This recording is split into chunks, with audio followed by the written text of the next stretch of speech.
श्री सद्गुरु चरण कमलेभ्यो नमः। उत्तर प्रदेश के मुख्यमंत्री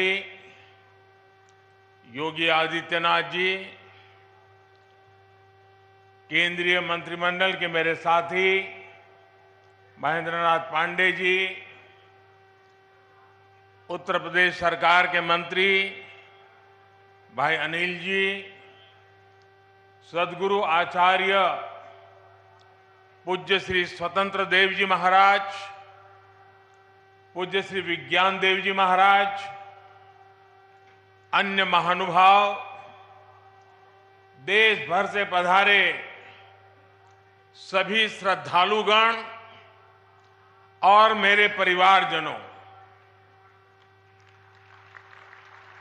काशी प्रवास का आज मेरा ये दूसरा दिवस है। हमेशा की तरह काशी में बीता हर क्षण अपने आप में अद्भुत होता है, अद्भुत अनुभूतियों से भरा होता है। आपको याद होगा 2 वर्ष पहले इसी तरह हम अखिल भारतीय विहंगम योग संस्थान के वार्षिकोत्सव में एकत्र हुए थे। एक बार फिर मुझे विहंगम योग संत समाज के शताब्दी समारोह के ऐतिहासिक कार्यक्रम में आने का अवसर मिला है। विहंगम योग साधना की यह यात्रा 100 वर्षों की अपनी अविस्मरणीय यात्रा पूरी की है। महर्षि सदाफल देव जी ने पिछली सदी में ज्ञान और योग की दिव्य ज्योति प्रज्वलित की थी। इन 100 वर्षों की यात्रा में इस दिव्य ज्योति ने देश दुनिया के लाखों करोड़ों लोगों के जीवन को परिवर्तित किया है। इस पुण्य अवसर पर यहां 25,000 कुंडीय स्वरवेद ज्ञान महायज्ञ का आयोजन भी हो रहा है। मुझे खुशी है, मुझे विश्वास है, इस महायज्ञ की हर एक आहुति से विकसित भारत का संकल्प और सशक्त होगा। मैं इस अवसर पर महर्षि सदाफल देव जी को श्रद्धापूर्वक नमन करते हुए उनके प्रति मेरे हृदयस्थ भावों को पूर्ण श्रद्धा के साथ समर्पित करता हूं। मैं उनकी गुरु परंपरा को अनवरत आगे बढ़ाने वाले सभी संतों को भी प्रणाम करता हूं।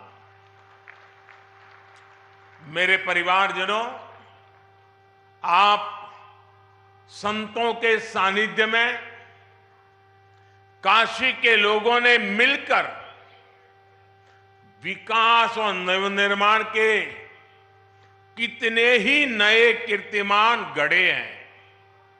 सरकार, समाज और संतगण सब साथ मिलकर काशी के कायाकल्प के लिए कार्य कर रहे हैं।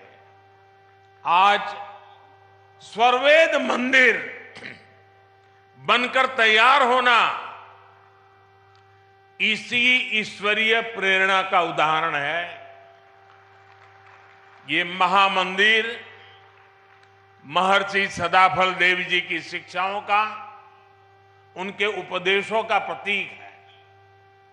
इस मंदिर की दिव्यता जितना आकर्षित करती है, इसकी भव्यता हमें उतना ही अचंभित भी करती है।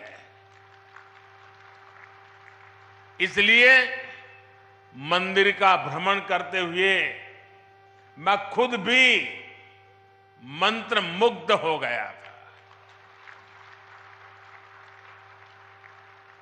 स्वरवेद मंदिर भारत के सामाजिक और आध्यात्मिक सामर्थ्य का एक आधुनिक प्रतीक है। मैं देख रहा था इसकी दीवारों पर स्वरवेद को बड़ी सुंदरता के साथ अंकित भी किया गया है। वेद, उपनिषद, रामायण, गीता और महाभारत आदि ग्रंथों के दिव्य संदेश भी इसमें चित्रों के जरिए उकेरे गए हैं। इसलिए ये मंदिर एक तरह से अध्यात्म, इतिहास और संस्कृति का जीवंत उदाहरण है। यहां हजारों साधक एक साथ विहंगम योग की साधना कर सकते हैं। इसलिए ये महामंदिर एक योग तीर्थ भी है और साथ साथ ये ज्ञान तीर्थ भी है। मैं इस अद्भुत आध्यात्मिक निर्माण के लिए स्वरवेद महामंदिर ट्रस्ट को और लाखों लाखों अनुयायियों को बधाई देता हूं। विशेष रूप से मैं पूज्य स्वामी जी स्वतंत्र देव जी और पूज्य श्री विज्ञान देव जी का विशेष रूप से अभिनंदन करता हूं, जिन्होंने इस अनुष्ठान को पूरा किया। मेरे परिवारजनों, भारत एक ऐसा राष्ट्र है जो सदियों तक विश्व के लिए आर्थिक समृद्धि और भौतिक विकास का उदाहरण रहा है। हमने प्रगति के प्रतिमान गढ़े हैं, समृद्धि के सोपान तय किए हैं। भारत ने कभी भौतिक उन्नति को भौगोलिक विस्तार और शोषण का माध्यम नहीं बनने दिया।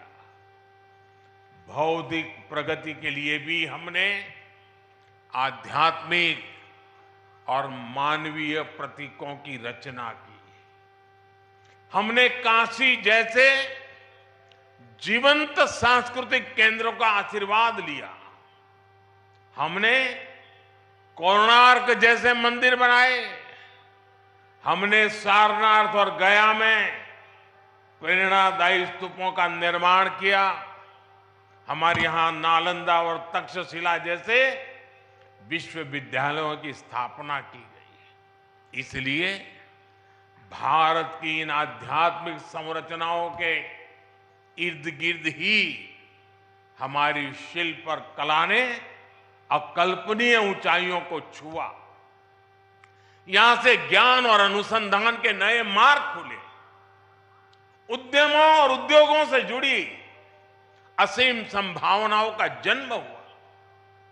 आस्था के साथ साथ योग जैसे विज्ञान फले फूले और यहीं से पूरे विश्व के लिए मानवीय मूल्यों की अविरल धाराएं भी बही। भाइयों और बहनों, गुलामी के कालखंड में जिन अत्याचारियों ने भारत को कमजोर करने का प्रयास किया, उन्होंने सबसे पहले हमारे प्रतीकों को ही निशाना बनाया था। आजादी के बाद इन सांस्कृतिक प्रतीकों का पुनर्निर्माण आवश्यक था। अगर हम अपनी सांस्कृतिक पहचान को सम्मान देते तो देश के भीतर एकजुटता और आत्मसम्मान का भाव मजबूत होता। लेकिन दुर्भाग्य से ऐसा हुआ नहीं। आजादी के बाद सोमनाथ मंदिर के पुनर्निर्माण तक का विरोध किया गया था और ये सोच दशकों तक देश पर हावी रही। इसका नतीजा ये हुआ कि देश हीन भावना के गर्त में चला गया, अपनी विरासत पर गर्व करना भूल गया। लेकिन भाइयों और बहनों, आजादी के 7 दशक बाद आज समय का चक्र एक बार फिर घुमा है।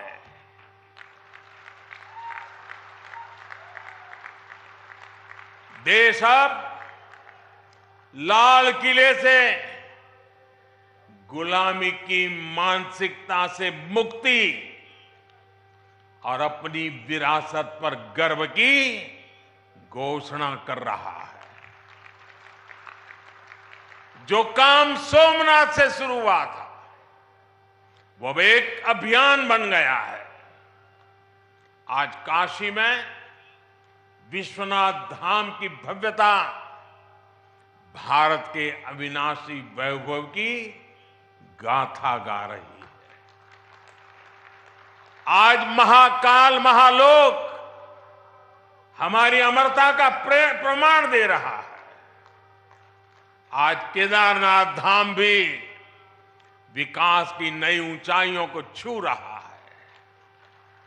बुद्ध सर्किट का विकास करके भारत एक बार फिर दुनिया को बुद्ध की तपोभूमि पर आमंत्रित कर रहा है। देश में राम सर्किट के विकास के लिए भी तेजी से काम हो रहा है और अगले कुछ सप्ताह में अयोध्या में राम मंदिर का निर्माण भी पूरा होने जा रहा है। साथियों, हम समग्र विकास की ओर कदम तभी बढ़ा पाते हैं जब देश अपनी सामाजिक सच्चाइयों और सांस्कृतिक पहचान का समावेश करता है। इसलिए आज हमारे तीर्थों का विकास भी हो रहा है और भारत आधुनिक इंफ्रास्ट्रक्चर में नए रिकॉर्ड भी बना रहा है।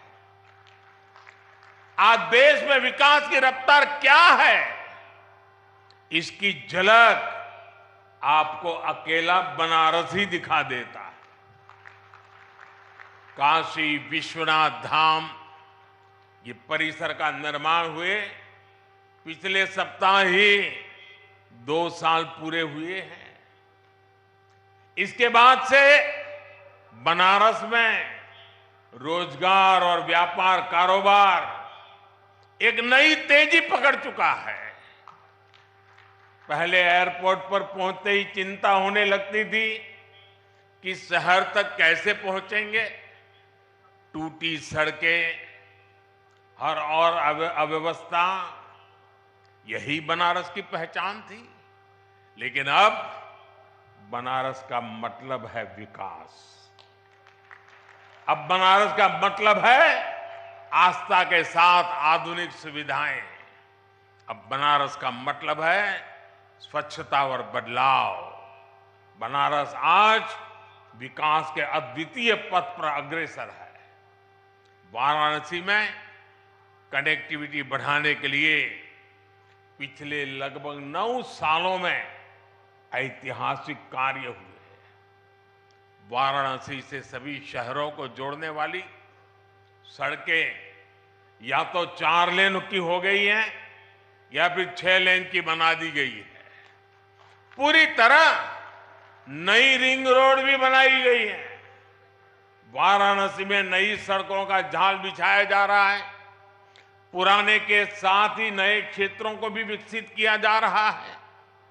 बनारस में रेलवे स्टेशनों का विकास हो, बनारस से नई नई ट्रेनों की शुरुआत हो, डेडिकेटेड फ्रेट कॉरिडोर का काम हो, एयरपोर्ट पर सुविधाओं का विस्तार हो, गंगा जी पर घाटों का पुनर्निर्माण हो, गंगा में क्रूज चलाना हो, बनारस में आधुनिक अस्पतालों का निर्माण हो, नई और आधुनिक डेयरी की स्थापना हो, गंगा किनारे किसानों को प्राकृतिक खेती के लिए मदद हो। हमारी सरकार यहां के विकास में कोई कोर कसर बाकी नहीं छोड़ रही। बनारस के युवाओं के कौशल विकास के लिए यहां ट्रेनिंग संस्थान भी खोले गए। सांसद रोजगार मेले के माध्यम से भी हजारों युवाओं को रोजगार मिला है। भाइयों और बहनों, इस आधुनिक विकास का जिक्र मैं यहां इसलिए कर रहा हूं क्योंकि हमारी आध्यात्मिक यात्राओं में सबसे बड़ी परेशानी इंफ्रास्ट्रक्चर के अभाव की भी होती है। जैसे कि बनारस आने वाले यात्री शहर से बाहर बने ईश्वर मंदिर में जरूर जाना चाहेंगे, लेकिन अगर उनके लिए आज जैसी सड़कें न होती तो चाहकर भी अपनी इच्छा पूरी नहीं कर सकते थे। लेकिन अब स्वर्वेद मंदिर बनारस आने वाले श्रद्धालुओं के लिए एक प्रमुख स्थान बनकर उभरेगा। इससे आसपास के सभी गांवों में व्यवसाय और रोजगार के अवसर बनेंगे, लोगों की उन्नति के रास्ते खुलेंगे।